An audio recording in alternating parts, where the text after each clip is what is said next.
pero está muy bien.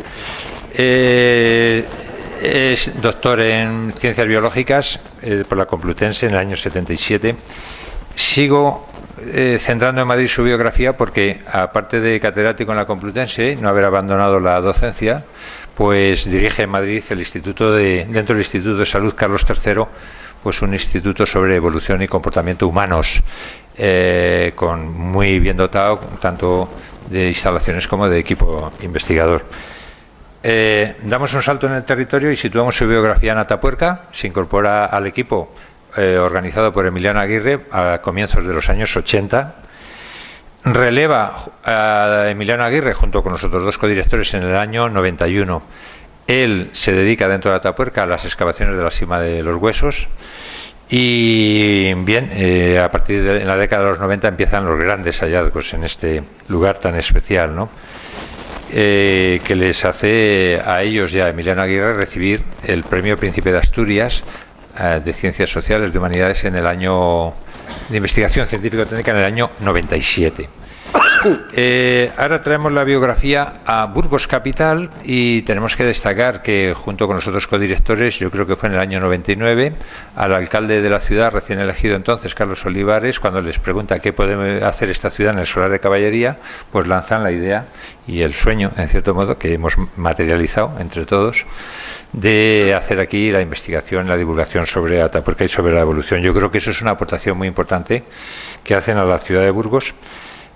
Mantienen una vinculación con Burgos a través de su universidad. La universidad les hace doctores honoris causa, creo que en el año 2010, y en cierto modo devuelven esta distinción pues involucrándose en la organización de un máster sobre evolución humana que creo que se ha empezado a impartir este mismo curso 2011-2012 en la Universidad de Burgos, en colaboración con otras universidades, que es como hay que hacer ahora las cosas, ¿no? Colaborando y sumando entre todos. Me falla un poco la memoria. Creo que la ciudad les reconoció hijos burgaleses de pro. Burgaleses de pro. Otra vinculación con el territorio, en este caso con Burgos. Vinculación con el mundo mundial, pues sí, porque los yacimientos de Atapuerca son patrimonio de la humanidad desde el año 2000 y en buena parte es producto del trabajo que el equipo de investigación de Atapuerca ha hecho y sigue haciendo en estos yacimientos. Y además me consta que para la candidatura de la Declaración de Patrimonio de la Humanidad se involucró mucha gente, pero Juan Luis Arzuaga, pues yo creo que destacó un poco en ese impulso de empeño para que la candidatura de Atapuerca fuera finalmente reconocida, ¿no? Bueno, vinculación con Castilla y León.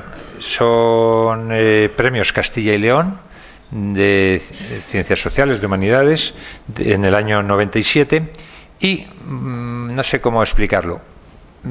Una parte muy importante de no diría de la Junta de Castilla y León, pero indudablemente en Atapuerca confluyen equipos de investigación, después de todo señores particulares que hacen un esfuerzo personal científico, pero bueno, también hay unas administraciones competentes en estos temas, ¿no? Yo quiero destacar que en 20 y muchos años pues llevan apoyando y colaborando mucho a nuestra comunidad autónoma, que es otra manera de hacer región. Han trabajado mucho por Burgos, han trabajado mucho por Castilla y León, y yo creo que esto se lo tenemos que agradecer todos, ¿no? De tal manera que voy a terminar pues esta presentación con una frase de una cosa que han dicho de él y con una frase que ha dicho él mismo. De él han dicho cantidad de cosas, pero bueno, yo me permito destacar una frase. Arzuaga tiene algo de naturalista de la vieja escuela y también de explorador y científico. No sé si eso resume un poco una faceta de su biografía. ¿Y qué ha dicho él? Pues en una entrevista reciente que le hacían en el Correo, una entrevista reciente, le hacían preguntas sobre la ciencia, sobre cómo sabemos las cosas, de cuándo el hombre tiene autoconciencia, preguntas un poco complicadas. Y a uno de ellos le pregunta, oiga, ¿cuándo empezamos a pensar y somos conscientes de nuestro propio yo, etcétera? Y él contesta diciendo, eso me gustaría saber a mí. A mí me ha gustado mucho esto porque verdaderamente estamos acostumbrados a que nos lance muchas hipótesis y nos cuente historias interesantes, pero al final, como buen científico, dice, bueno, pues eso me gustaría saber a mí. Bien, yo creo que hoy nos va a contar algunas de las cosas que verdaderamente sabe, así que no me queda más que agradecer que haya colaborado con el museo una vez más y, bueno, pues le dejo la palabra porque es a Israel al que hemos venido a escuchar. Muchas gracias.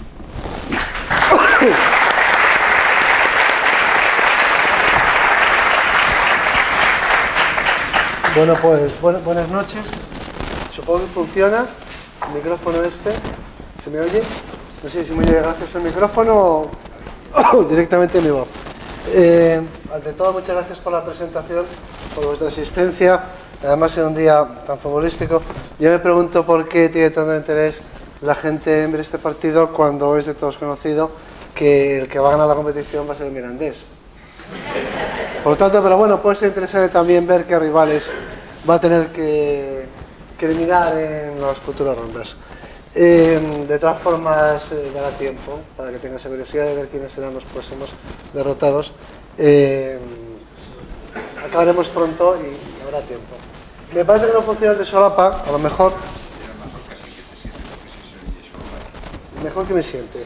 Bien. Ahora tengo dos micrófonos. Ahora tengo dos.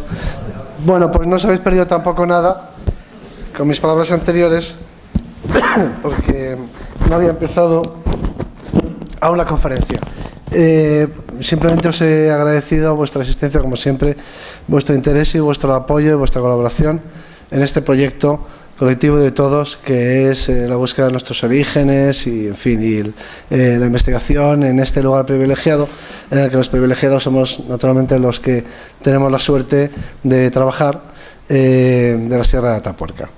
Y ya sin más paso al tema de la conferencia, que lleva el título de uno de mis libros y que en este caso tiene un cierto sentido.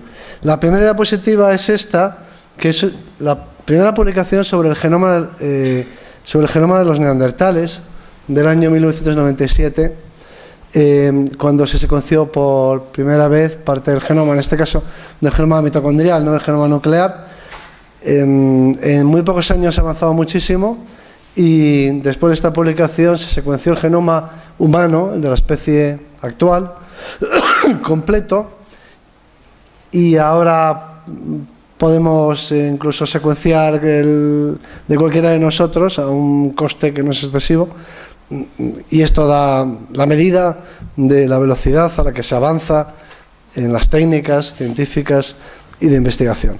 Pero en el año 97 solo se conocía un pequeño fragmento del genoma de las mitocondrias, que no es el responsable de nuestras características físicas, y la conclusión a la que se llegó en esta investigación pionera fue la que aparece en la portada de la revista Cell, donde se publicó, donde se decía que los neandertales no fueron nuestros antepasados. Luego, más adelante, yo estoy de acuerdo, aunque más adelante comentaré nuevos descubrimientos y nuevos avances en las que esta afirmación tan categórica se podría poner en duda, cuestionar o incluso, o tal vez solo matizar, ¿no? Pero de la que también nos ocuparemos. Bien, el título del libro era este, El collar del neandertal. No pretendo hacer promoción, pero viene a cuento porque aparece una representación aquí de un neandertal que nos mira, que nos interroga, pero que lleva un collar, y ese collar está formado por una serie de elementos óseos. Algunos son de marfil, otros son caninos perforados o restos o huesos, metápodos perforados y utilizados como colgantes. Y estos elementos, estos objetos simbólicos, estos objetos de decoración o de adorno, en resumidas cuentas, no son herramientas, no son útiles, o si son herramientas lo son en un sentido distinto, como herramientas sociales, podríamos decir, pero no para procesar ningún tipo de material. Y aparecieron estos elementos de adorno personal en un yacimiento asociados a unos restos humanos, y estos restos humanos resultaron ser neandertales. Entonces la pregunta que surgió es, bueno, ¿cómo se explica esta asociación? ¿Cómo llegó este collar hasta este yacimiento? Hasta esta cueva que los neandertales ocupaban, porque por el contexto industrial, tecnológico de la cueva, cultural, y por los propios restos humanos que aparecieron allí, se trataba de una ocupación que había sido llevada a cabo por individuos de este tipo humano, por neandertales, a los que aparecían asociados estos elementos que hasta entonces pues solamente se asociaban con la especie humana actual. Entonces la pregunta era, ¿el collar del neandertal a qué corresponde? ¿Qué ocurrió en ese lugar? ¿Qué pasó, ¿no? En ese momento? ¿Cómo llegó este collar cómo fue a parar a manos de los neandertales? ¿Los intercambiaron, lo fabricaron ellos o vinieron miembros de nuestra especie a ese lugar? En fin, ¿qué sucedió? Es un enigma, en resumidas cuentas, es un enigma científico que admite diferentes explicaciones y respuestas, y esas explicaciones tienen que ver pues con todo el debate y la problemática acerca del final de los neandertales y de la historia de los neandertales y de sus capacidades y de sus características, y por eso me parecía adecuado para centrar un poco el tema de esta conferencia. Bien, los neandertales, ahora voy a decir una serie de cosas que están perfectamente explicadas en la exposición, en las que no me detendré, porque las tenéis a vuestro alcance y mejor documentadas en la magnífica exposición de los neandertales que está ahora en el museo y que supongo que conocéis, y donde aparecen este tipo de informaciones. Podéis ver que el área de distribución de los neandertales era muy amplia, no exclusivamente europea, sino que también abarcaba Asia Central, incluso más de lo que se ve en este esquema, hasta latitudes en Asia más altas, y también de lo que se conoce como Oriente Próximo y Oriente Medio.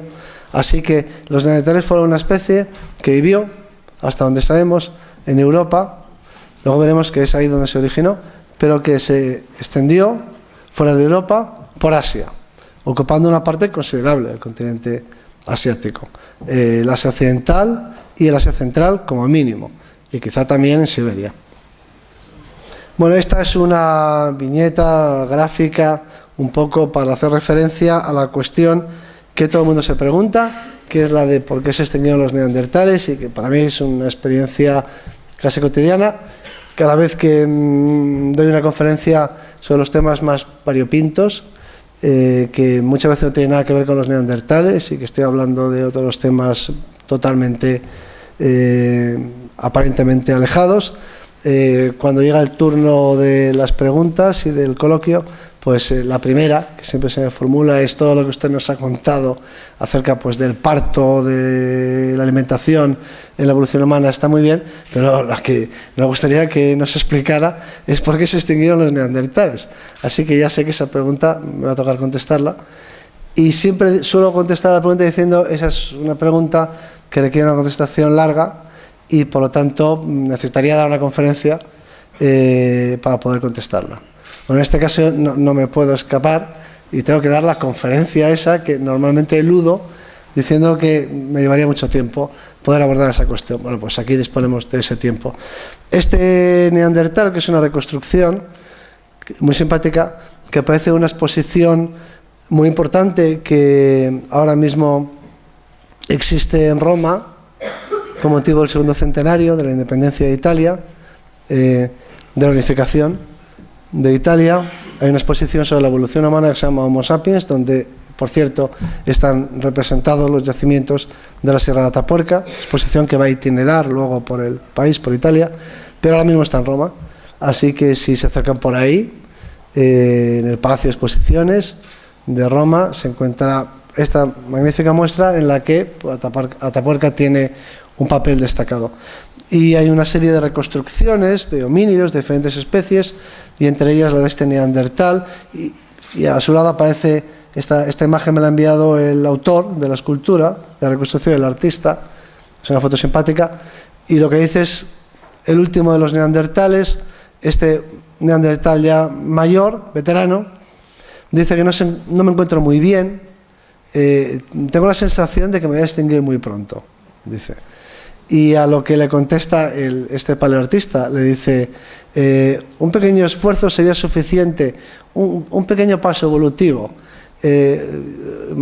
solo un pequeño paso, ¿no? Ya, con eso se salvaría la extinción.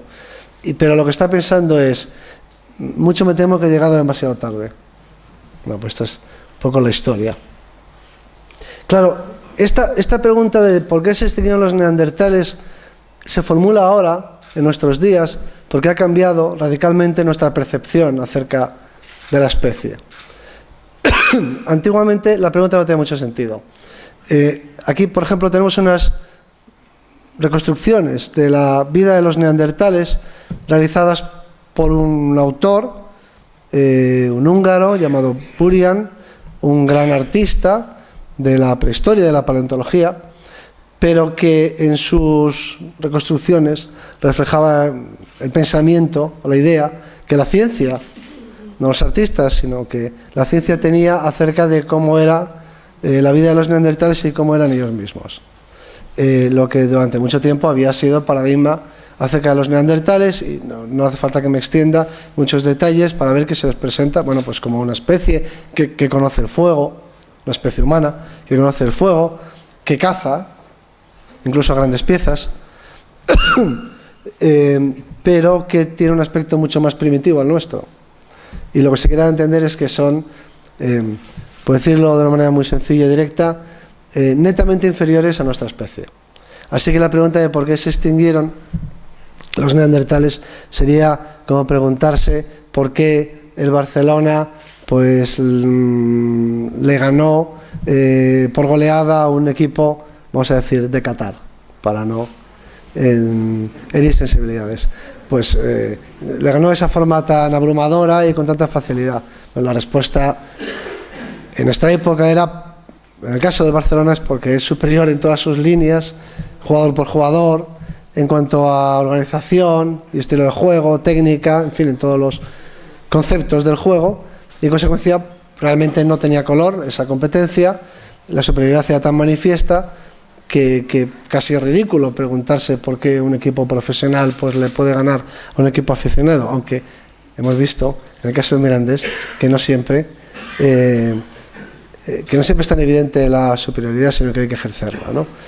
Ahora bien, claro, enfrentado a las imágenes que este mismo autor, Burian, hacía de los cromañones, vamos a llamar así, a nuestros antepasados del Paleolítico superior, los que convivieron con los neandertales o los que los reemplazaron, donde aparecen pues gallardos, valientes, con rituales, artistas, nobles, inteligentes, en fin, guapos, pues claro, resultaba evidente, tecnológicamente superiores incluso, ¿no? Con armas más eficaces. Bueno, pues la neta superioridad de nuestra especie sobre cualquier otra especie, para empezar, viviente, animal, por ejemplo, o que les llevaba a enfrentarse y derrotar al gran oso de las cavernas, por ejemplo, de cualquier otra especie que se lo pusiera, pues lógicamente los neandertales no tenían ninguna oportunidad frente a una especie humana tan superior a la suya, ¿no? Pero las cosas han cambiado, porque ahora nuestra imagen de los neandertales es muy distinta. Entonces es cuando la gente se pregunta por qué si lo representamos tan humanos, si se quiere decir así, o tan modernos, si les dotamos pues de la misma nobleza, de la misma inteligencia en la mirada, por ejemplo, ¿no? Y más cosas, que hay que preguntarse por qué se extinguieron, si no estamos exagerando su nivel intelectual, por ejemplo, ¿no? Su capacidad tecnológica o su capacidad cognitiva o mental. Si los científicos que decimos que los neandertales eran tan avanzados o muy avanzados, tanto como nosotros, a continuación nos vemos obligados a responder, bueno, entonces si no eran tan inferiores, ¿por qué desaparecieron? Entonces la pregunta ahora sí que tiene sentido, no la tenía antes, pero la tiene ahora. Solo contar una anécdota, y es que en la época en la que se reconstruían los neandertales como simiescos o brutales, utilizan estos términos, o inferiores en todos los sentidos, eso se llevaba hasta la exageración. Hay un libro un poco que dio la pauta de esta imagen de los neandertales, un libro de un predecesor mío, un paleoantropólogo, Marcel Emboul, que estudió un esqueleto, que por cierto tenéis en la exposición también, el primer esqueleto completo de un neandertal, de que se disponía, de la Sapelosem, y haciendo un análisis de sus características, bueno, pues deducía de sus características físicas que eran obviamente que no tenían la postura erguida plenamente adquirida, que su inteligencia era menor, en fin, que su tecnología pues necesariamente tenía que ser muy pobre y simple y poco variada y rudimentaria, pero iba más allá, una cosa que encuentro muy simpática, y decía que además los neandertales, cosa que aparentemente deducía de su estudio del esqueleto, él por ejemplo estudiaba mucho el pie, el calcáneo, el astrágalo, y me pregunto yo en qué región del astrágalo del calcáneo llegaba a la conclusión de que los neandertales, aparte de ser primitivos y simiescos y tecnológica y cognitivamente inferiores, eran además, como él añadía, eran moralmente inferiores y que estaban dominados por sus viciosos y dominados por sus más bajas pasiones que no controlaban. Me hace a mí preguntarme cosas acerca de la mentalidad de Massalembull y sobre todo cómo a partir del calcáneo, del astrágalo, deducía eso de las bajas pasiones de los neandertales. Pero la idea predominante en la época, que es una idea que recorre toda la historia de la paleoantropología y de la etnografía también, y que se aplica a otros pueblos, a los pueblos llamados primitivos. Estas descripciones son calcadas a las que hacían los primeros viajeros o incluso los primeros antropólogos sociales cuando describían a otros pueblos, los llamados pueblos salvajes, de los que, aparte de decir que vivían en un estado muy primitivo, nunca se recataban de decir que además aquellas gentes no tenían sentido de la moral, ni leyes, ni reglas, ni orden, ni principios, ni ética, y que, esta es una frase que se repite mucho, que no controlaban sus pasiones. Entonces, esta parece ser que es una característica que nos sentimos los humanos actuales muy orgullosos, y en la mentalidad colonial o imperial se hacía mucho hincapié en que dentro de nuestro progreso intelectual y tecnológico y cultural, los humanos, especialmente aquellos que pertenecían a las razas superiores, pues habían desarrollado además un sentido de la moral mucho más avanzado, de manera que aparentemente nosotros sí controlamos nuestras bajas pasiones, cosa que los neandertales, por lo visto, no podían hacer. Bueno, tenemos reconstrucciones.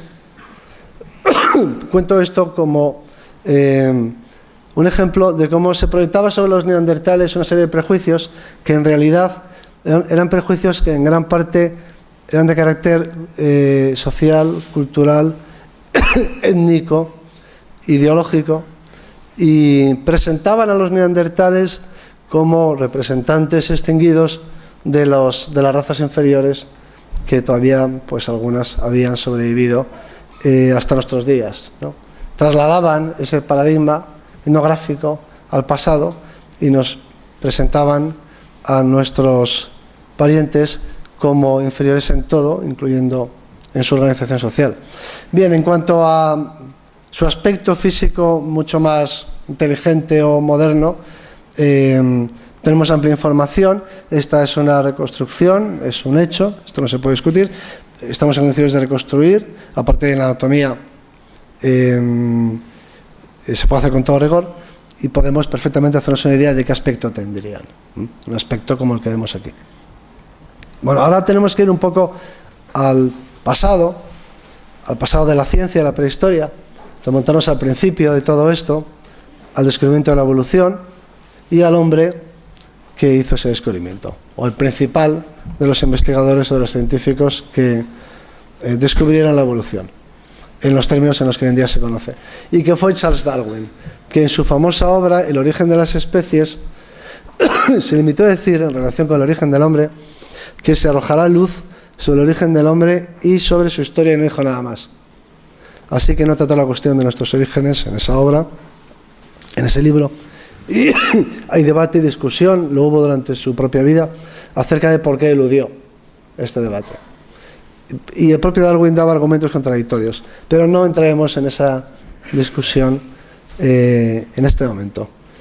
Aunque es muy interesante también en términos de historiográficos, ¿no? de ver cómo se veía la evolución humana en el pasado. Sin embargo, Darwin, y por eso está hoy aquí en esta conferencia, llegó a conocer bien a los neandertales y tuvo en sus manos un importante fósil neandertal. De hecho, el primero de los fósiles bien conservados, que fue el cráneo de Gibraltar. En una carta que se ha identificado recientemente, esto es un descubrimiento historiográfico que tiene pocos años, se ha descubierto algo que no se sabía y que nadie había publicado, y es que en una de las cartas Darwin menciona que Falconer era un paleontólogo que trabajaba en los yacimientos de Gibraltar, me ha traído el maravilloso cráneo de Gibraltar, que es ese que aparece ahí a la izquierda. De forma que Darwin tuvo un auténtico neandertal en sus manos, del que podría haber hablado muchísimo. Despreció la oportunidad de estudiar la evolución humana teniendo en sus manos el resto más completo del momento y por muchos años de un neandertal. Y la razón por la que lo hizo es la que se puede ver a continuación. En una obra posterior, en la que sí que aborda el problema del origen del hombre, y que se llama así, El origen del hombre, de 1871, publicado unos años después, del origen de las especies, se refiere a los neandertales. Y dice, por una parte, que se han conservado pocos cráneos antiguos, pocos se han examinado en relación con cráneos recientes, pero a pesar de ello, ahí parece olvidarse el cráneo de Gibraltar, pero a pesar de ello, es un hecho interesante que en al menos 3 casos, los caninos se proyectan mucho. Y en la mandíbula de Lanolet se dice que los caninos eran enormes. Aquí reflejando también un poco la idea que se tenía entonces de que nuestros antepasados tenían grandes caninos. Una idea que luego se ha mostrado ser falsa, sorprendentemente falsa. Pero los homínidos a lo largo de nuestra evolución no hemos tenido grandes caninos nunca, salvo que quizá al principio, pero ya los australopithecus tenían caninos reducidos. Así que el tener grandes caninos no es una característica de los homínidos desde casi el principio. Lo cual resulta sorprendente, por otro lado, que seamos una especie que se distingue de las otras especies más próximas de primates por el reducido tamaño de nuestros caninos. Pero todavía entonces pensaban que nuestros antepasados tenían que tener grandes caninos. Se refiere a esta mandíbula, que es una mandíbula neandertal, belga, la mandíbula de Lanolet, de la que dice que, bueno, pues se afirma que tenía grandes caninos. Sin embargo, la mandíbula no conserva ningún diente. Así que no hay ningún canino que ver ahí. Lo que se conserva es el alveolo, es decir, el espacio donde se incluye la raíz del canino. Y dedujeron, por el tamaño del alveolo, que el canino tenía que ser muy grande. Y se equivocaban, porque el canino de la mandíbula de Lanolet o de cualquier otro neandertal no era más grande que el nuestro. Es decir, que ahí cometía un error. Y en lo que se refiere a los neandertales, dice, sin embargo, se debe admitir que algunos cráneos muy antiguos, tales como el famoso cráneo de Neandertal, que conocía bien, aunque no lo hubiera tenido en las manos, pero a través de publicaciones, están muy desarrollados y tienen una gran capacidad craneal. Y es que ya desde el principio se supo que el cráneo de Neandertal, el de yacimiento que da nombre a la especie o a la raza, tenía una capacidad craneal y un cerebro comparable al nuestro, sino mayor.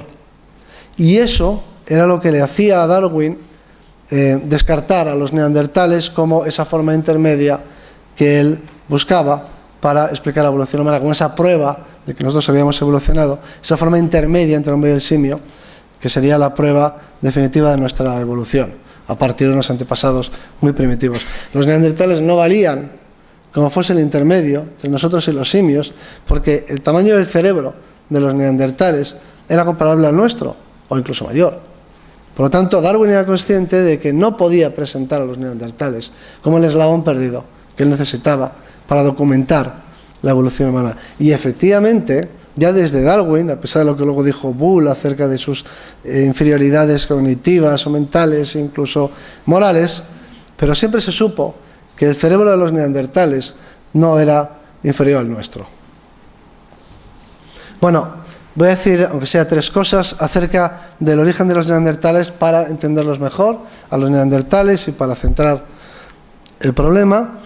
el sitio donde mejor se puede estudiar la evolución de los neandertales en todo el mundo es el yacimiento de la Sema de los Huesos, porque es, por otro lado, el yacimiento que ha proporcionado más fósiles humanos en la historia. Por tanto, es donde tenemos más documentación y más información acerca de los orígenes de los neandertales. Y así los podemos situar en Europa. Entonces hemos visto en el mapa que los neandertales llegaron a ocupar una gran extensión en Europa y en Asia, aunque no en África, tema del que luego hablaremos. Pero esa expansión neandertal se produjo a partir de Europa, que es donde está su cuna. Y luego, posteriormente, a la especie le fue bien y amplió su territorio.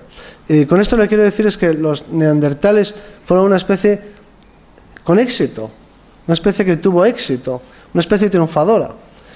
No siempre fueron una especie en vías de desaparición o una especie inferior a otras, sino que fue una especie que tuvo, evolutivamente hablando, un gran éxito. Bueno, aquí tenemos unas imágenes que ya van siendo antiguas acerca de los primeros hallazgos que, bueno, con los años se han visto muy superados y la colección ahora es muchísimo más grande. Eso nos permite haceros una idea de cómo eran estos antepasados de los neandertales. No hace falta que insista mucho en ello. En cuanto a su aspecto físico, lo conocemos bien, lo tenéis en la exposición y se ha reproducido en muchas imágenes. Por supuesto que lo representamos con un aspecto muy humano, muy moderno. Fósiles contemporáneos a estos, el autor anterior, ese que he presentado aquí, autor de las imágenes de los neandertales antiguas, presentaba a estos antepasados de los neandertales pues todavía más simiescos que los propios neandertales y todavía más primitivos. Pero ahora los vemos muy semejantes a nosotros. En otra ocasión me gustaría abordar la cuestión de cómo se puede, a partir de un mismo cráneo, proyectar una imagen de primitivismo con unos pocos toques o una imagen de humanidad o de modernidad.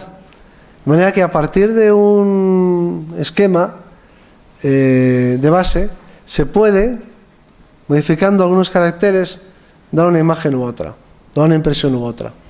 Pero ahora lo representamos, como se puede ver ahí, muy similares a nosotros, superficialmente por lo menos. Este es un contemporáneo de la Sema de los Huesos, africano. Con esto lo que quiero decir es que en la época de la Sema de los Huesos, las poblaciones europeas estaban evolucionando hacia los neandertales y al mismo tiempo en África había otras poblaciones muy parecidas, de la misma especie, tendríamos que decir hoy en día, pero que estaban evolucionando o que con el tiempo acabarían por producir una especie distinta que es la nuestra, o una subespecie, si queréis, diferente que es la nuestra.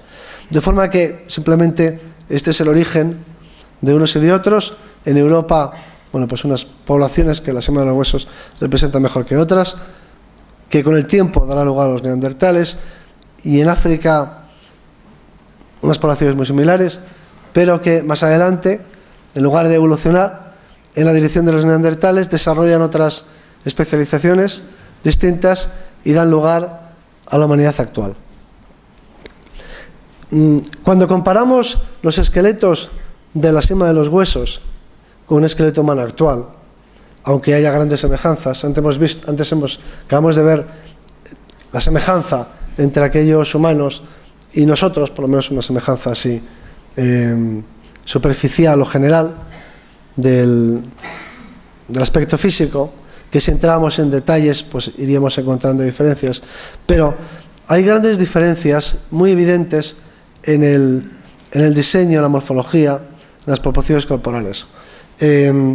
Aquí estamos comparando un resto humano de la Sema de los Huesos, que es una pelvis muy conocida, que está en el original, en el museo, y se puede ver ahí, de un individuo que sería más bajo que yo, comparado con una pelvis, la que aparece de otro color, aquí a la izquierda, que podría ser la mía, a todos los efectos, para que se vea que la pelvis, las caderas de aquellas poblaciones, este individuo en particular no es el más grande de la colección, es decir, que sus caderas, su pelvis, no sería la mayor de todas, sino sería un individuo masculino, pero que estaría en el promedio de la especie o de la población, se puede ver que era mucho más ancho y mucho más robusto, por otro lado, pero desde luego mucho más ancho que cualquiera de nosotros.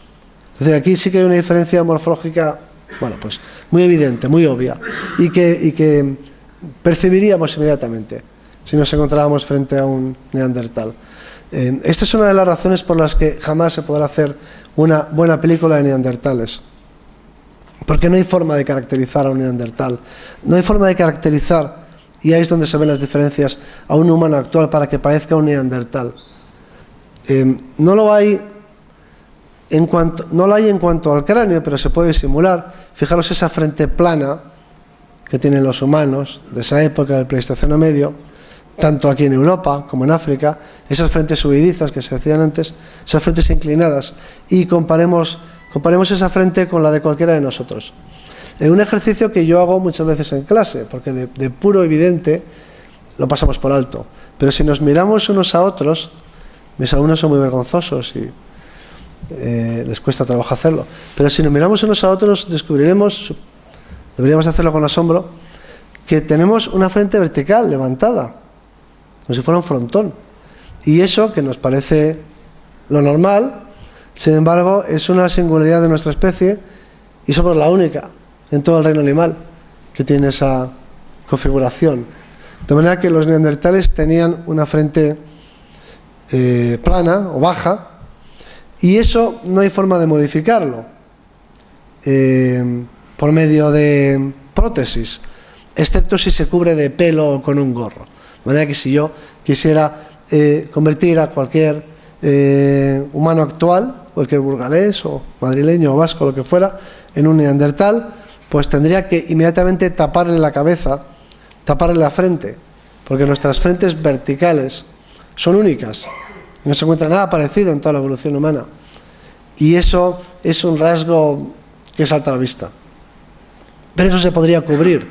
Lo que haría a continuación sería también tapar la ausencia de mentón, porque el mentón es una característica de nuestra especie que no la tiene ninguna otra en la evolución humana. Pero eso también lo podríamos cubrir, por lo menos en los hombres, en los varones, por medio de la barba. Es decir, que poniendo mucho pelo y gorros y unas ciertas prótesis para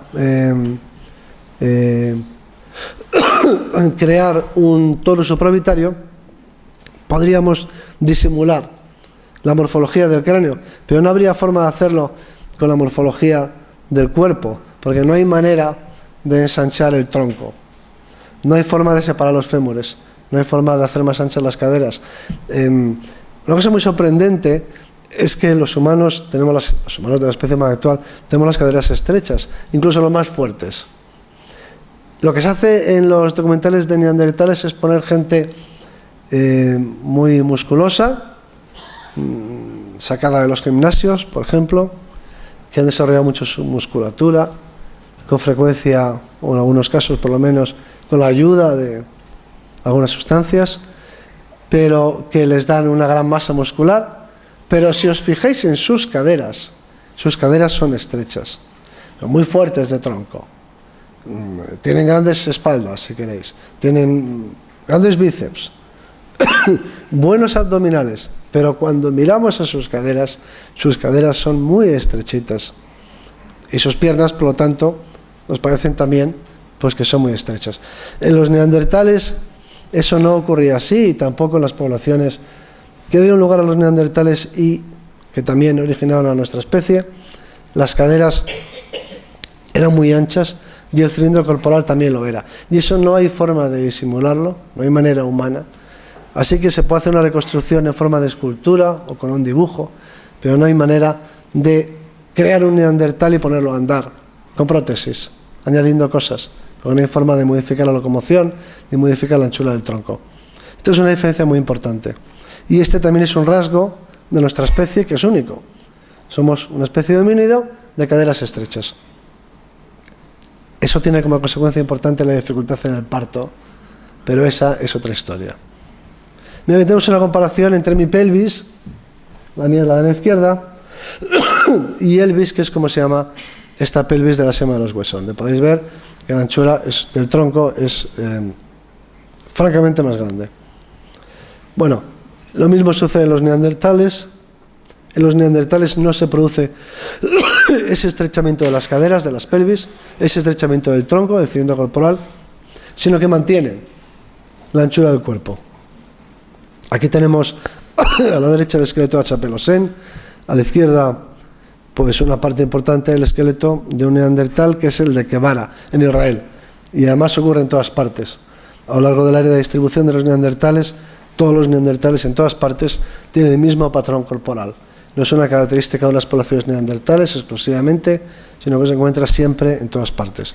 Uno de los rasgos de los neandertales es que son muy constantes en cuanto a su morfología y no se aprecian grandes diferencias regionales, si es que hubo algunas, que no está claro.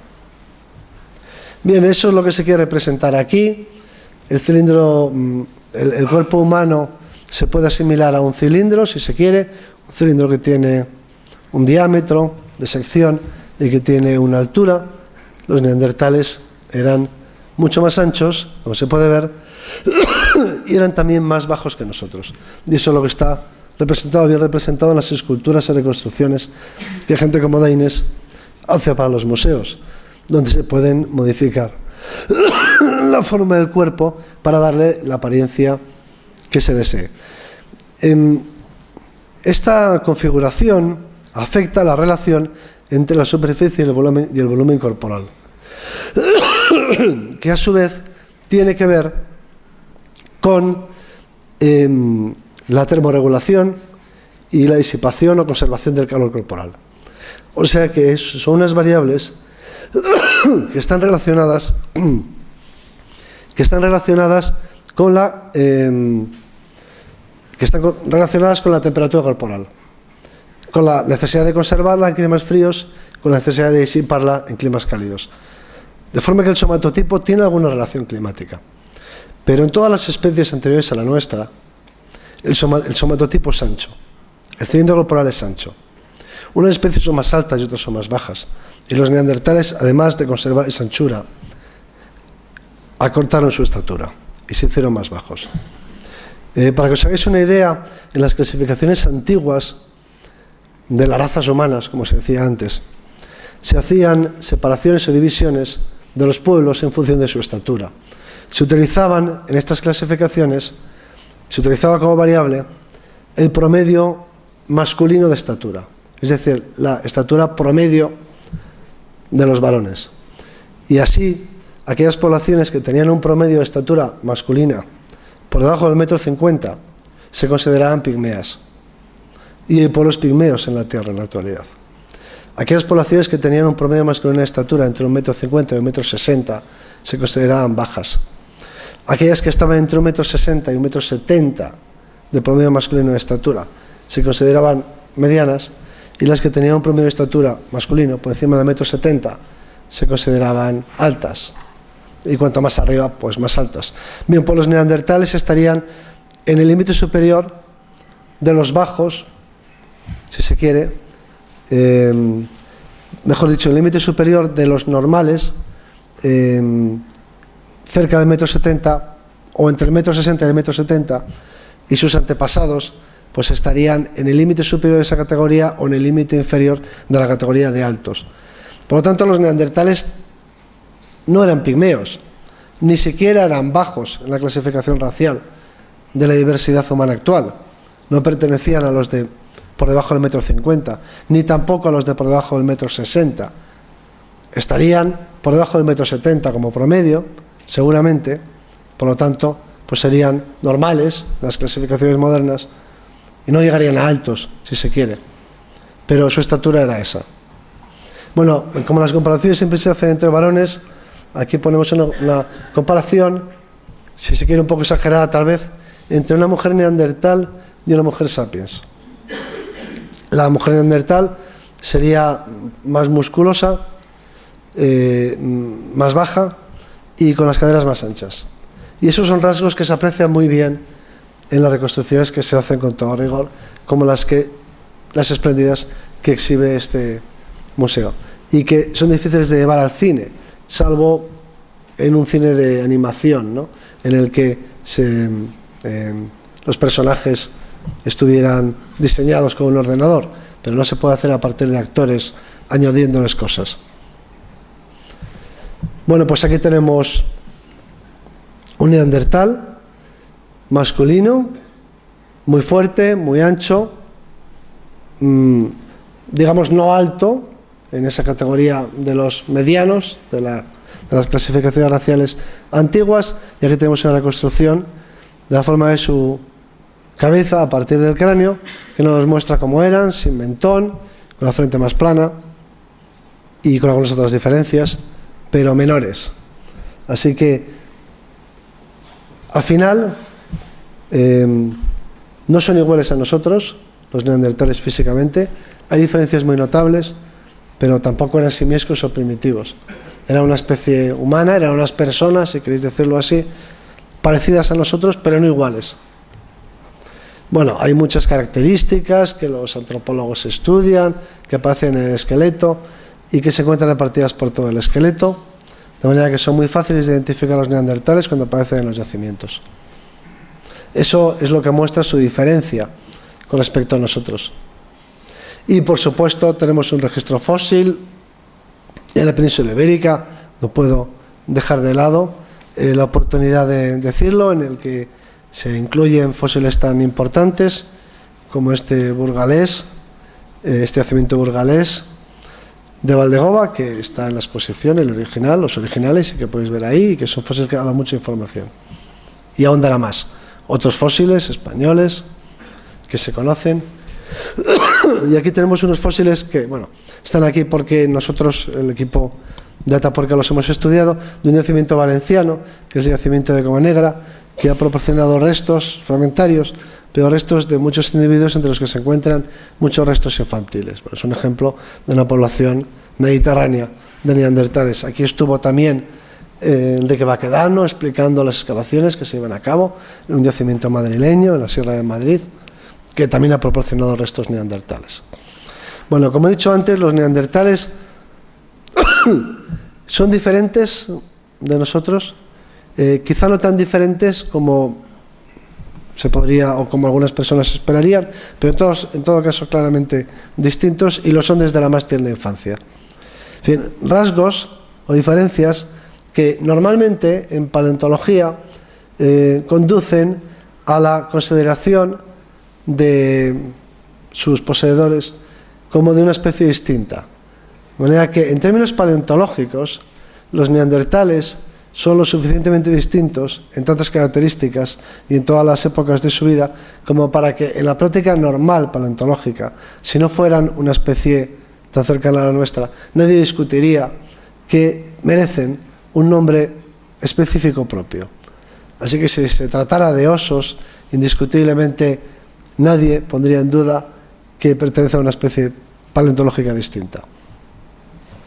Bien, a partir de las poblaciones africanas, como la que hemos visto, evolucionó nuestra especie, que tiene su cuna en África, y tenemos fósiles desde hace 200.000 años que documentan suficientemente la evolución africana, la primera parte de la evolución humana, de la especie humana actual, del Homo sapiens, la que se desarrolla en África durante la mayor parte de nuestra historia. La mayor parte de nuestra historia, de la historia evolutiva de Homo sapiens, se desarrolla en el continente africano. Y tenemos diferentes reconstrucciones en las que, bueno, se hacen intentos de imaginar qué aspecto tendrían. Pero lo único que quiero decir aquí es que mientras los neandertales se iban formando en el continente europeo y luego se extendieron, porque fue una especie que tuvo éxito, en el continente africano evolucionaba otra línea que desarrollaba características diferentes en el diseño del cuerpo, también en la morfología del cráneo, con esa frente levantada, con ese cráneo globoso, con esa mandíbula con mentón y otros muchos rasgos, y que es nuestra especie. Bien, todo eso se encuadra dentro de un esquema de la evolución humana muy ramificado, que es el que la mayor parte de los autores recientes defienden. De manera que nuestra percepción de cómo se ha producido la evolución humana ya no es, aunque algunos todavía sostienen ese modelo, ya no es una geometría o una sucesión lineal de especies no nos representamos así la evolución humana, sino que es una serie de ramificaciones en diferentes direcciones, por cierto, y todo el tiempo, a lo largo de la superficie del planeta poblada por los homínidos, de manera que lo excepcional sería la situación actual en la que solo hay una especie humana o una especie de homínido, mientras que en el resto del tiempo de historia de nuestro grupo siempre ha habido varias, y en algún momento ha habido incluso muchas, como se puede ver ahí. Bien, dentro de este esquema ramificado de la evolución humana, la existencia de los neandertales no supone ninguna sorpresa, no es ninguna excepción.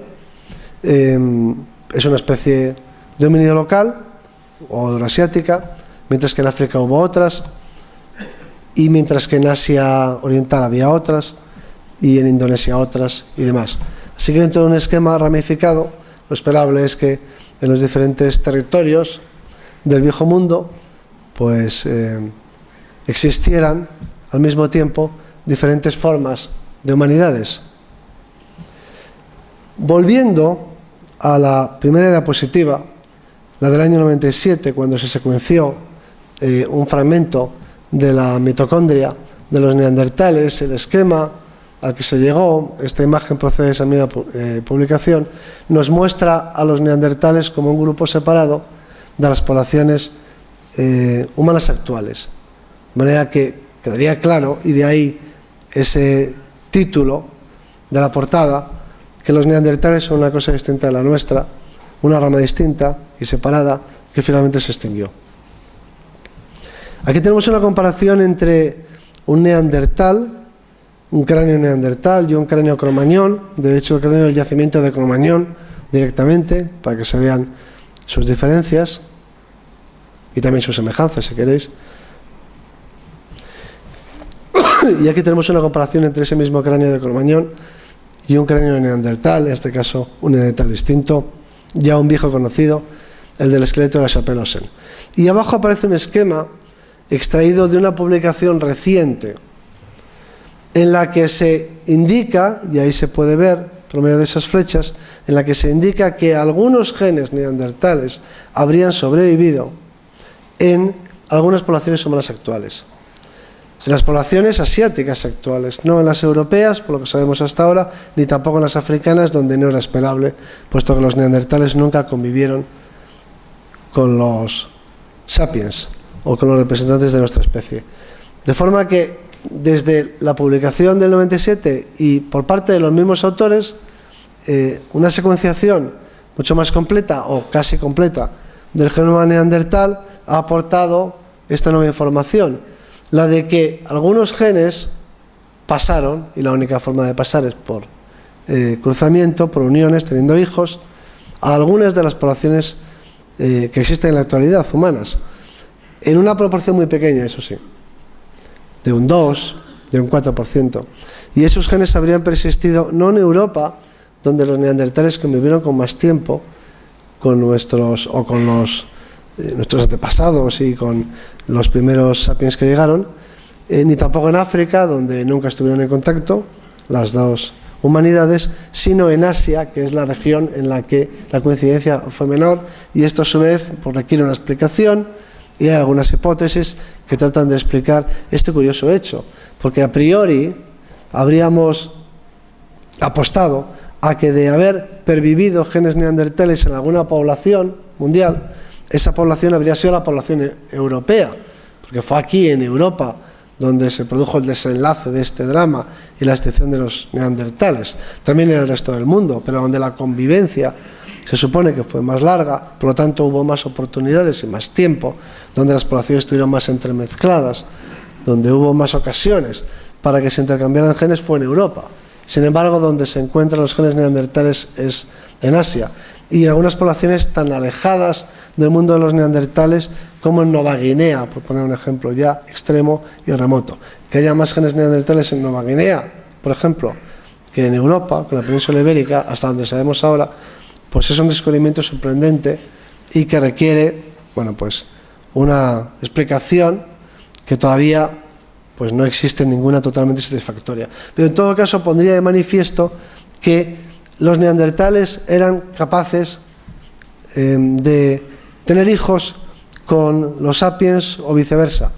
Es decir, que no estaban genéticamente aisladas las dos humanidades, la de los neandertales, las dos formas humanas, y la de los Homo sapiens, y en consecuencia, algunos han dicho que, por lo tanto, habría que considerar que después de todo no eran especies distintas, sino que eran la misma especie, puesto que en alguna ocasión se cruzaron y tuvieron hijos, y esos hijos tuvieron hijos, es decir, que produjeron descendientes, esos cruzamientos produjeron descendientes fértiles. En consecuencia, al no existir una barrera genética, una barrera que los aislara genéticamente, que hiciera imposible que intercambiaran genes con nuestros antepasados, eso quería decir que los neandertales no serían una especie distinta y habría que empezar a considerarlos como parte de nuestra propia especie. Respecto de esto, que es un tema del que yo no me extenderé demasiado, si acaso luego, en el posterior coloquio, lo que yo tengo que decir es que a los neandertales me parece que este consuelo no les era muy útil, porque como tales se extinguieron, y eso es lo que cuenta.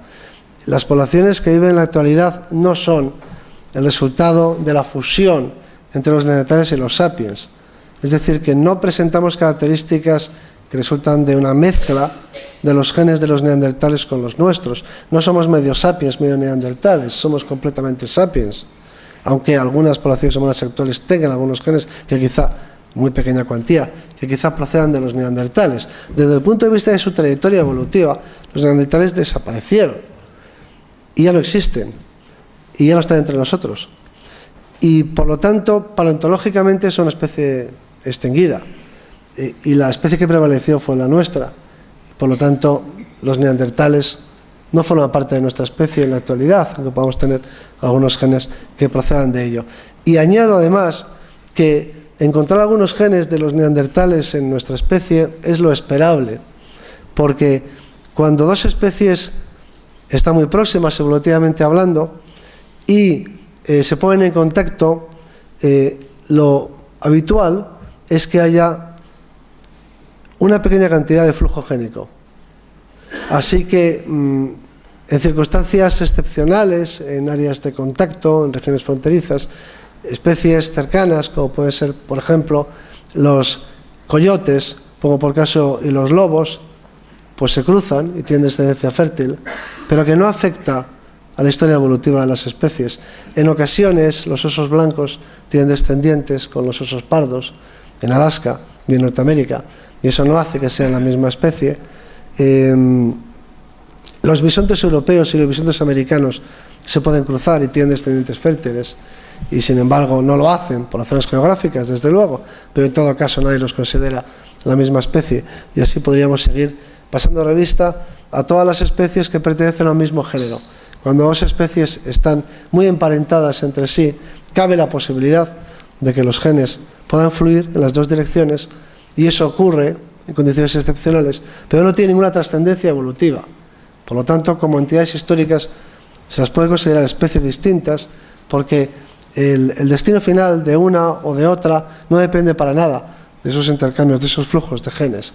Los coyotes se extinguirán y desaparecerán o prosperarán, y lo mismo los lobos o los osos blancos, independientemente de que intercambien genes con los osos pardos, de forma que si por razones del cambio climático los osos blancos desaparecieran de la Tierra, consideraríamos que esa especie se había extinguido, aunque encontraríamos algunos de sus genes en algunas de las poblaciones de osos pardos que han estado cerca de los osos blancos, que como tales especies, con sus características, con su ecología, en fin, con su morfología, pues habrán pasado a la historia. Y yo creo que eso fue lo que ocurrió con los neandertales.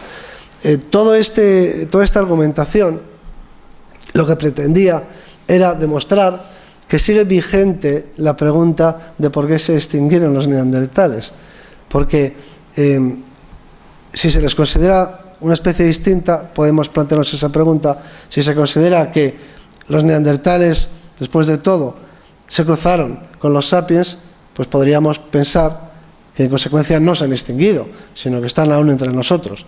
Pero no. Aunque sus genes pervivan, unos pocos genes, los neandertales ya no existen.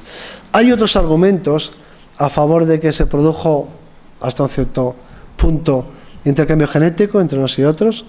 Y está aquí el caso del agarbello, que se ha presentado en la conferencia anterior, y que me parece, no tengo mucho tiempo para extenderme, pero me parece que es un ejemplo de distorsión informativa, como hay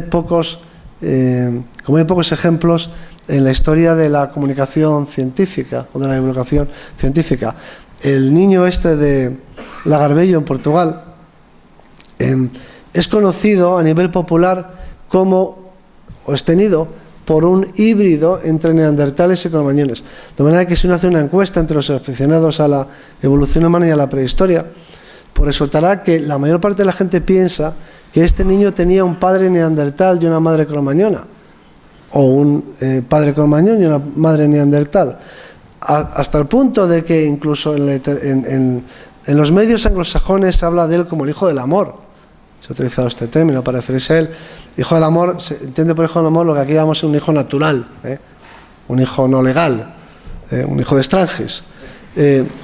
Y en el imaginario popular se presenta como como el resultado de la unión de uno se imagina esa escena en Portugal que dio lugar al nacimiento de este niño. Cuando lo que los autores dijeron y dicen en sus publicaciones científicas es que este fósil tiene 25.000 años aproximadamente. La extinción de los neandertales en la zona se pudo haber producido 5.000 o 7.000 años antes de que naciera este niño. De manera que lo que los autores realmente dicen en las publicaciones científicas es que este niño pertenecía a una población de Homo sapiens que tenía características sapiens y que esta población 5 o 7.000 años antes había tenido algunos cruzamientos en pequeña escala, de pequeña dimensión, con algunos neandertales.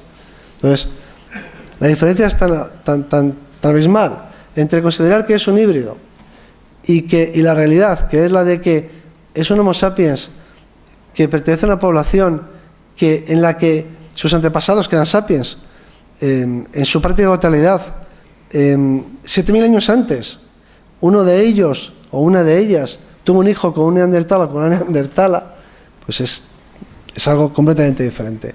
De forma que nadie puede decir que esta población sea descendiente de los neandertales, y mucho menos que este individuo sea intermedio o el resultado de contribuciones similares o parecidas de unos y de otros. Es un sapiens que en todo caso podría haber tenido un antepasado muy remoto, procedente de las poblaciones neandertales. Pero es que incluso esta afirmación yo la pongo en duda. Nosotros estudiamos un occipital. Este hueso es importante porque algunos de los rasgos que se apreciaban como de herencia neandertal en el niño de Lagarbello se encontraban en el occipital, y nosotros estudiamos este occipital que veis aquí, que es un contemporáneo estricto del niño de Lagarbello. Este es un fósil de un yacimiento valenciano, se llama Mayadetes, y tiene 25.000 años, igual que el niño de Lagarbello, y no apreciamos ningún rasgo neandertal en él.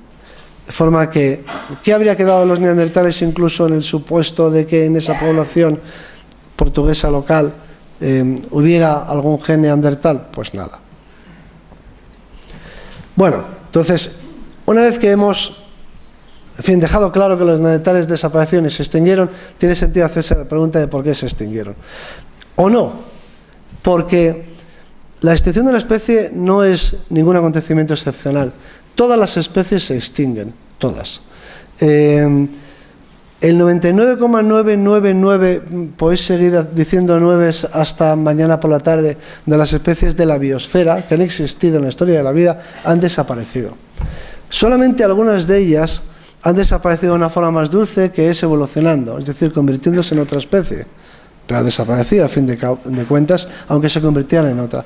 Pero lo normal en la naturaleza, lo normal en la historia de la vida es desaparecer. Todas las especies desaparecen. E incluso desaparecen, las especies de mamíferos desaparecen en pocos cientos de miles de años. No de millones de años, de cientos de miles de años. De manera que a veces me pregunto si hay que explicar la desaparición de una especie, cuando lo normal es que las especies desaparezcan. Y la razón es que todas las especies están permanentemente en peligro de extinción.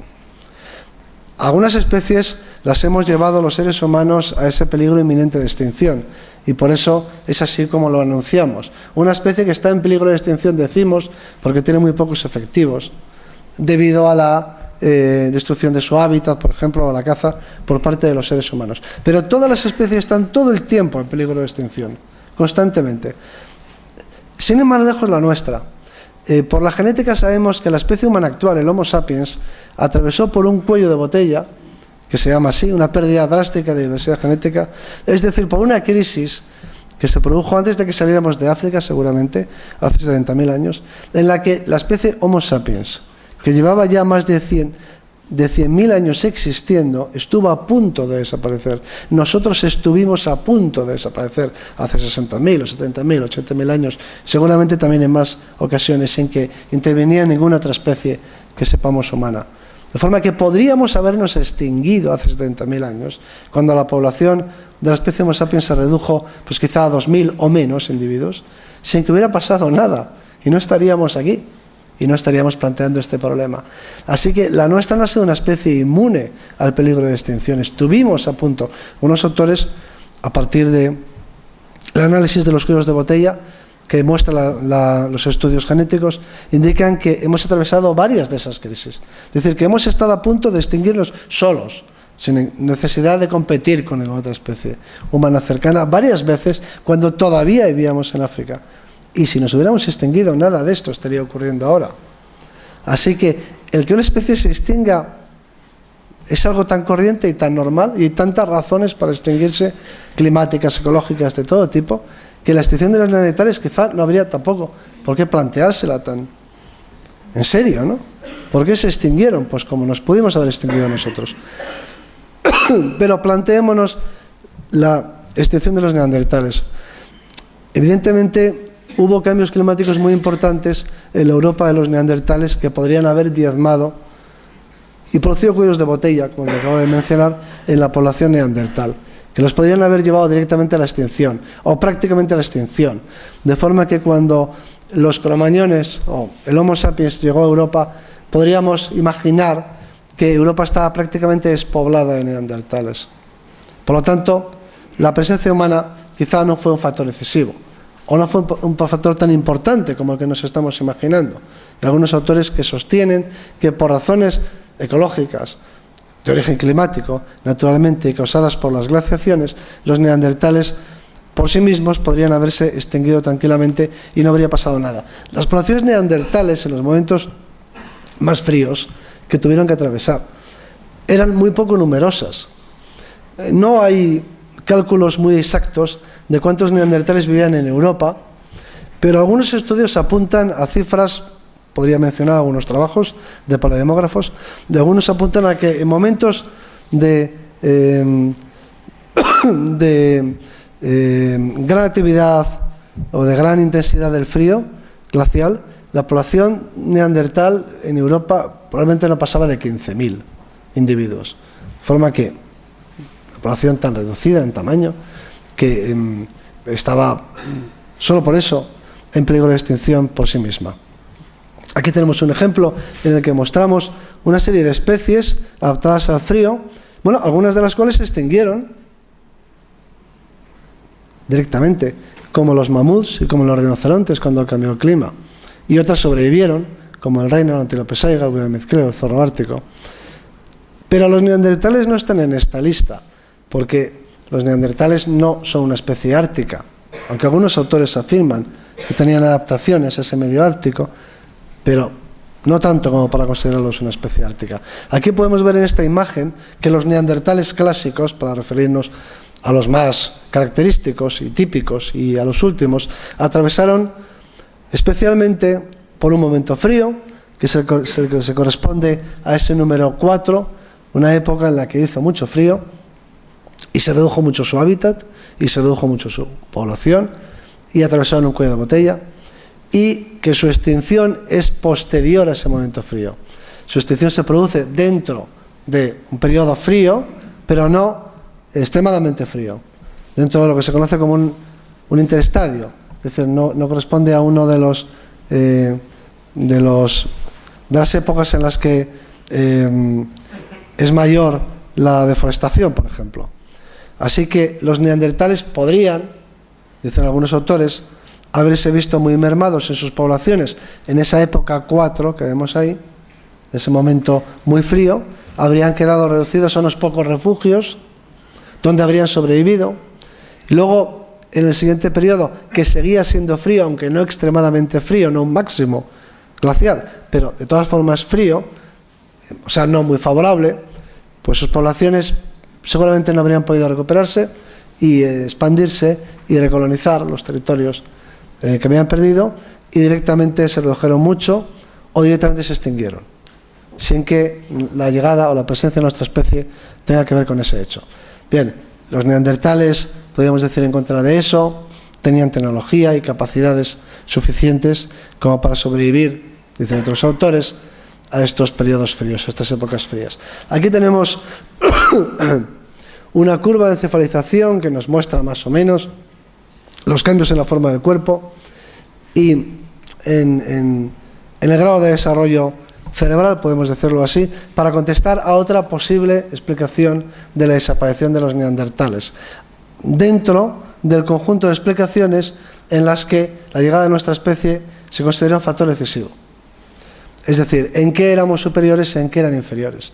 Una vez, si excluimos la posibilidad de que se extinguieran solos por causas climáticas, ecológicas, y admitimos que fue decisivo, o por lo menos un factor importante, la llegada de nuestra especie, una vez que se superó ese máximo glacial, podemos preguntarnos qué diferencias había entre neandertales y cromañones. Una podría ser la inteligencia, pero en los estudios que hacemos, como se puede ver en este, comparando la evolución común y luego la evolución de neandertales y de Homo sapiens, no encontramos argumentos, no tenemos argumentos para decir que los neandertales estuvieran menos encefalizados que nosotros. De manera que nadie ha podido demostrar, no hay datos científicos que indiquen que con las variables que nosotros manejamos, los neandertales estaban, no podemos hablar de su inteligencia como tal, pero no se puede decir que estuvieran menos encefalizados que los cromañones. Luego al menos no hemos encontrado en el registro fósil una prueba de una superioridad mental o cognitiva de nuestra especie. Si la hubo, no ha dejado prueba. Nosotros estudiamos en el equipo de Atapuerca cosas tales como el lenguaje, por ejemplo, para ver si hay, en lo que se puede estudiar del lenguaje del registro fósil, que es la fisiología del lenguaje, la producción de voz, el tipo de sonidos que producían, y los estudiamos a través de las estructuras del oído, y no hemos encontrado diferencias entre neandertales y Homo sapiens. Y digo esto porque se han publicado históricamente, muchos artículos en los que se decía, basados en pruebas paleontológicas, que los neandertales tenían un repertorio fonético inferior al de los cromañones. Es decir, que eran incapaces de pronunciar muchos de nuestros sonidos. Bien, haciendo estudios yo creo que más serios, estudiando directamente el sonido que llega al oído, nosotros no hemos encontrado tales diferencias. Así que esa explicación muy tradicional de que los neandertales tenían un lenguaje más pobre, porque tenían un repertorio, simplemente, independientemente de su inteligencia, tenía un repertorio fonético, un órgano productor del sonido, un órgano responsable del lenguaje hablado, con prestaciones inferiores a las nuestras, no ha podido ser contrastada. Lo que nos dicen los estudios, que yo creo que valen, acerca del lenguaje, entendido como producción de voz, no muestran diferencias importantes entre los neandertales y nuestra especie. De manera que esa explicación que se ha visto muchas veces, se aparece en muchas revistas y artículos y esquemas en las que se muestra que los neandertales no podían pronunciar determinadas vocales, que nosotros sí, porque tenían diferencias en su tracto vocal. Bueno, pues esas afirmaciones no han podido ser sustanciadas, sino todo lo contrario. Así que tampoco vamos a encontrar en el lenguaje, me parece, ni ahora ni en el futuro, una explicación de esa superioridad de unos o inferioridad de otros, y tenemos que ir a estudiar otras cosas. Bien, podríamos hablar de que las sociedades neandertales eran más simples, menos complejas, menos cohesionadas o menos cooperativas. Yendo un poco más atrás en el tiempo, refiriéndonos a los antepasados de los neandertales, tenemos en la sima de los huesos casos como el de esta niña que tenía un problema de nacimiento en el cráneo que hizo que se deformara, que su cerebro creciera de forma típica y asimétrica y que tuviese un aspecto además anormal o diferente, y sin embargo esta niña sobrevivió y recibió pues los cuidados suficientes hasta la edad de su muerte, es decir, que no fue abandonada. Bien, esto no es una prueba directa de que los neandertales tuvieran sociedades con estado del bienestar o con seguridad social. Nosotros a lo mejor tampoco lo vamos a tener y no por eso somos neandertales, pero en todo caso lo que quiero decir es que vemos no ya en los neandertales sino en sus antepasados, apreciamos rasgos, vamos a decirlo así, que nos indican sociedades complejas, en todo caso no inferiores, no animales o primitivas o simiescas o cosas por el estilo, sino que nos los acercan mucho y nos lo representan muy humanos, incluso a los antepasados de los neandertales. Tenemos el caso de esa pelvis que hemos visto antes de Elvis, de un individuo muy mayor y muy achacoso que tenía dificultades para caminar, para desplazarse, con pérdida de movilidad importante, con dolores y demás, y que sin embargo sobrevivió y recibió cuidados y la cooperación del grupo, o una cierta cooperación. A donde quiero ir a parar es a que observamos en lo que podemos observar comportamientos que cualquiera calificaría de comportamientos humanos, que no nos los presentan como animales, vamos a decirlo así, sino preocupados por los demás y por el grupo, y cooperativos. Aquí algunas de las patologías que no me da tiempo a tratar. Bien, otro aspecto en el que se ha insistido mucho es el de la tecnología.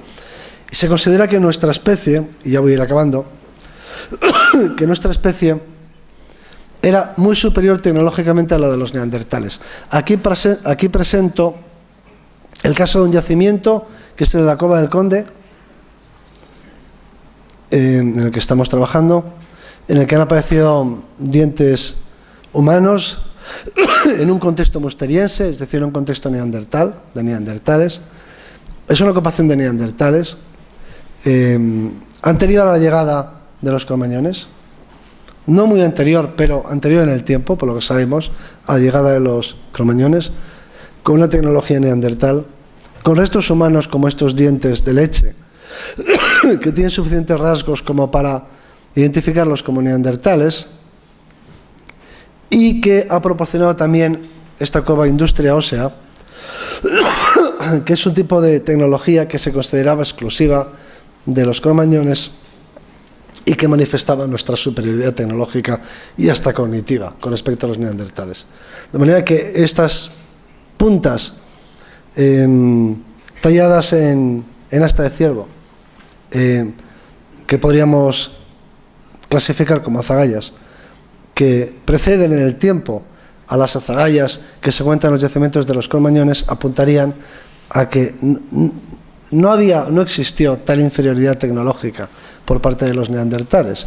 Luego, aquí tampoco, algunos estudios en el microscopio para que se vea que se trata de azagallas que han sido trabajadas a partir de matrices de cuerna de ciervo. En este mismo yacimiento aparecen unas representaciones que podrían hasta ser atribuibles. En la propia sima de los huesos tenemos ejemplos de comportamientos, en fin, simbólicos o funerarios, como se le quiera llamar, y todo esto nos presenta a unos neandertales que en todos y cada uno de los campos no son inferiores a nosotros mismos, a nuestra especie. Y la única diferencia que yo veo, y que me parece que sí que se puede establecer y que es drástica, es en el arte, el adorno personal, el uso de objetos simbólicos que caracteriza a nuestra especie. Y sobre lo que se podría seguir discutiendo. Pero nuestra especie es en esto única, en esta exuberancia, en la creatividad, en las representaciones artísticas, en la producción de símbolos, en su uso social. Y no se conoce nada parecido en los neandertales, ni en ninguna otra especie humana, a estas capacidades.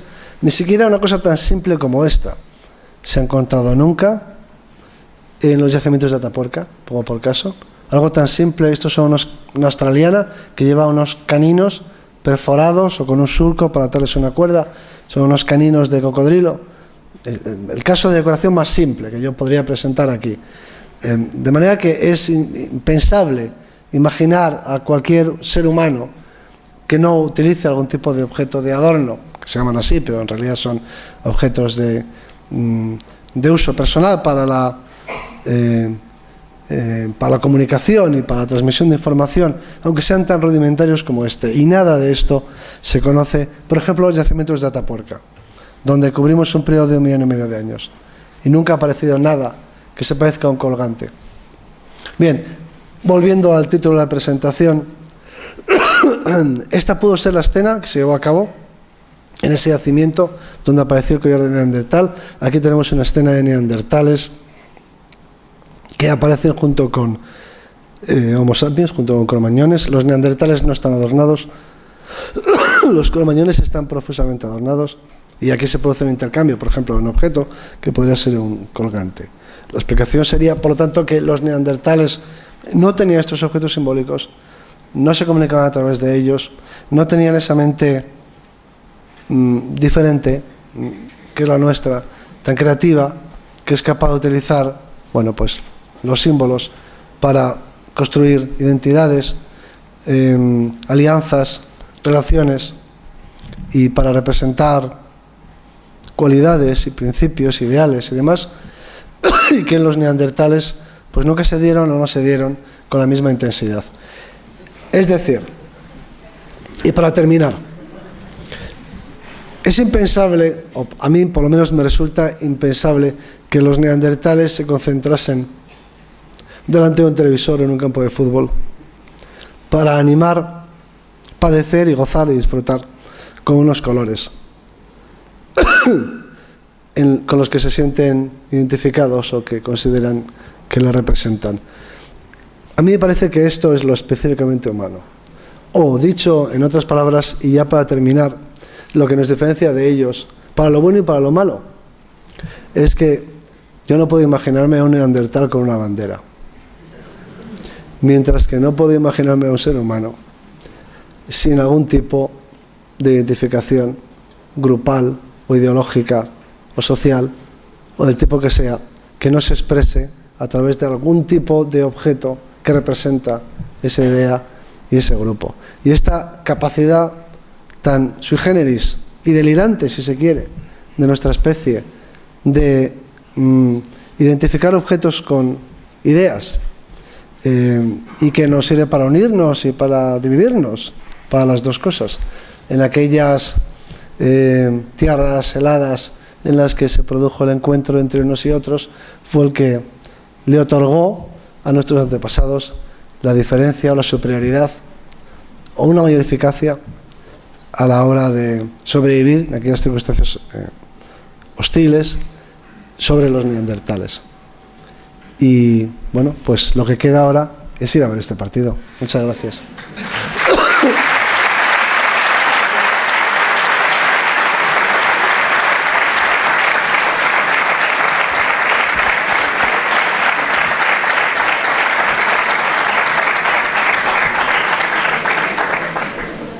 Nos vamos, ¿no? Si hay algún voluntario o alguien que quiera hacer alguna pregunta, a pesar de la hora.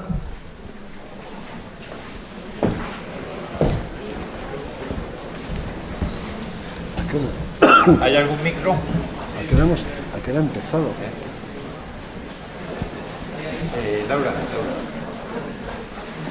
Es que, como no sabía que venía a empezar. Por la hora va a ser muy corto y sencillo. Ha sido muy interesante la conferencia y no cabe duda que todas las preguntas que se pueden hacer están contestadas por la magnífica intervención. No obstante, me ha quedado a mí siempre una duda, sin entrar en el tema de Europa y Asia, la no existencia del mismo, los cambios climáticos, los movimientos de masas territoriales, en fin, no voy a entrar en ese tema, porque me perdería, ¿no? Pero sí, en cuanto a tu libro, El collar del neandertal, como se ha criticado muchísimo el planteamiento de que los neandertales se extinguieron, yo no pienso en ello, pero en fin, de que verdaderamente por falta de instrumentos adecuados a las circunstancias del territorio, las circunstancias del movimiento de animales, las grandes migraciones, etcétera, etcétera, y también, sobre todo, que es a lo que va la pregunta, que carecían de simbolismo, y esa carencia de simbolismo daba lugar a que verdaderamente no tuvieran un planteamiento sobrenatural.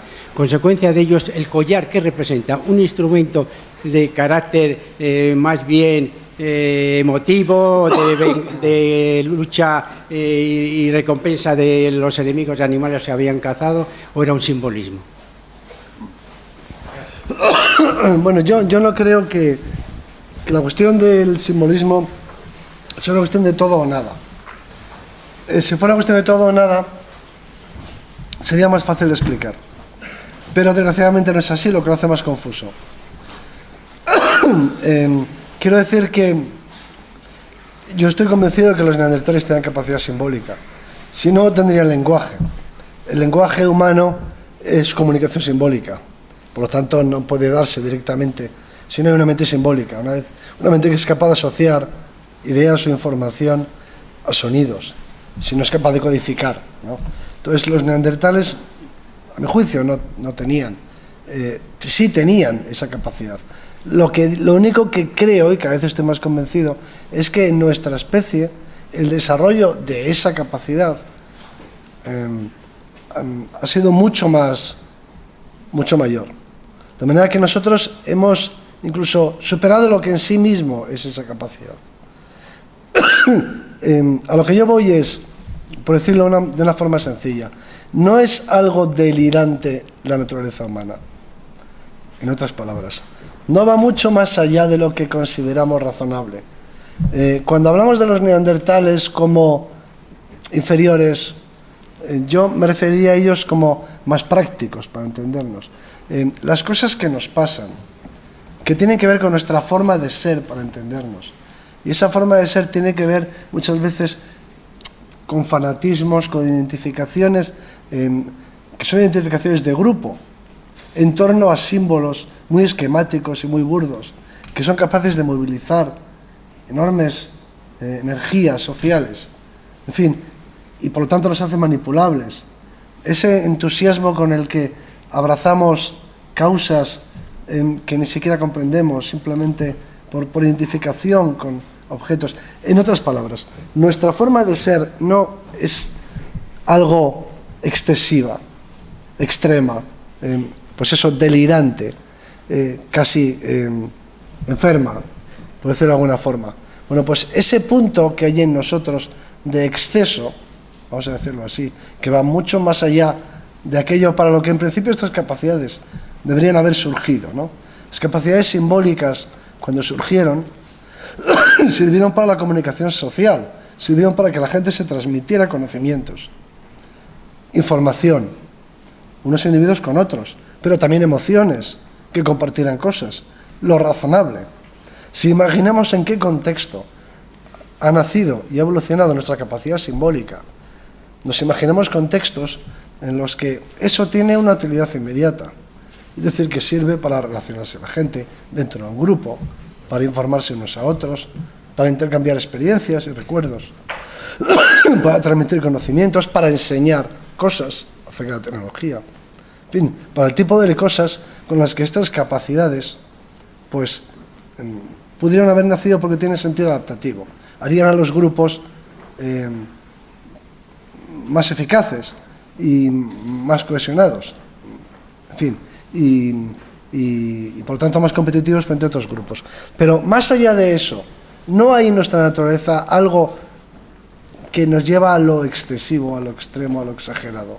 Es decir, es nuestra naturaleza humana simplemente eso.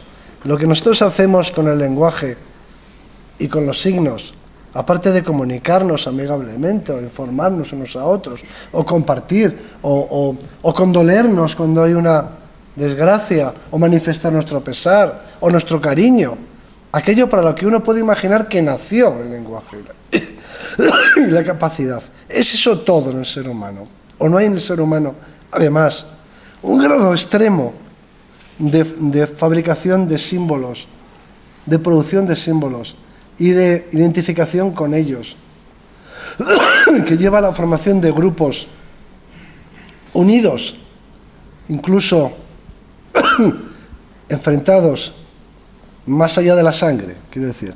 No resulta excepcional que una capacidad que serviría para que se comunicaran los hermanos puede servir también para que se enfrenten los hermanos de la misma sangre. Es decir, no habremos nosotros ido un poco más lejos a partir de esa capacidad. Yo puedo imaginarme a los neandertales poseyendo estas capacidades que son las que imagino que tenían sentido cuando nacieron. Es decir, me los imagino comunicándose unos a otros, compadeciéndose, informándose, transmitiéndose amor, cariño, o incluso enfrentándose, ¿por qué no? Y odiándose también, o agrediéndose, o insultándose, en fin, las cosas normales del lenguaje. Pero no me los imagino con una bandera. Quiero decir, esa capacidad de formar identidades en territorios extensos, identidades que se expresan y que muchas veces son solo identificaciones con objetos simbólicos. Eso que nos preocupa, eso que constituye nuestro problema como seres humanos, ¿no será también lo que nos distingue de los demás? Pues esa es mi tesis. Mi tesis es que todo eso que hacen las personas normales, en la vida normal, en la relación normal, en su casa, en su familia, en su trabajo, todo eso también lo tenían los neandertales. Se comunicaban, se informaban, se condolían, se compadecían, se transmitían cariño, se insultaban seguramente, todo eso también lo hacían ellos. Pero es que nosotros vamos mucho más allá de eso. Y ese ir mucho más allá de eso es lo que yo creo que es específicamente humano. Y a eso añado que esa capacidad de formar grupos enormes y alianzas en territorios extensos, es decir, de pertenecer a grupos que están formados por individuos que no se conocen entre sí, por ejemplo, crea una identidad que une individuos que no se han visto nunca y que sin embargo se reconocen como miembros del mismo grupo, aunque no se hayan tratado jamás, simplemente porque se identifican como pertenecientes al mismo grupo, porque comparten pues una forma de vestirse o un símbolo, el que sea. Todo eso es una especialización a partir de lo que me parece que es lo inicial, en donde se quedaron los neandertales. Pero esa capacidad de determinadas circunstancias nos da a nuestra especie un poder sobre el resto de las criaturas humanas, de las criaturas vivientes, y al mismo tiempo constituye nuestra tragedia. Sí, esta es mi tesis, la que explico en el libro y la que creo que es mi tesis. Claro que los neandertales hacían todo eso que hacemos normalmente, por supuesto, porque estas capacidades nacieron para eso, y ellos las tenían como nosotros. Pero ese paso que hemos dado más allá, lo que nos preocupa, lo que nos angustia, no es por nuestra capacidad para relacionarnos con el vecino, con el familiar, sino que lo que nos hace sufrir a la humanidad, lo que constituye nuestra tragedia, son esas otras capacidades, a veces malditas, ¿no?, a veces benditas, de crear grupos que supuestamente ideológicos o étnicos, que al final están compuestos por personas que no se han visto nunca, pero que están unidas porque comparten unos ritos, unos objetos que les hacen reconocerse. Bien, eso creo que es exclusivamente de Homo sapiens. Y eso es lo que creo que se expresa en el arte. Esa es mi tesis. Bien, pues nada, muchas gracias por su asistencia, muchas gracias a Juan Luis, que no nos ha defraudado, y a partir de las 10 que cada uno coja su bandera, ¿no?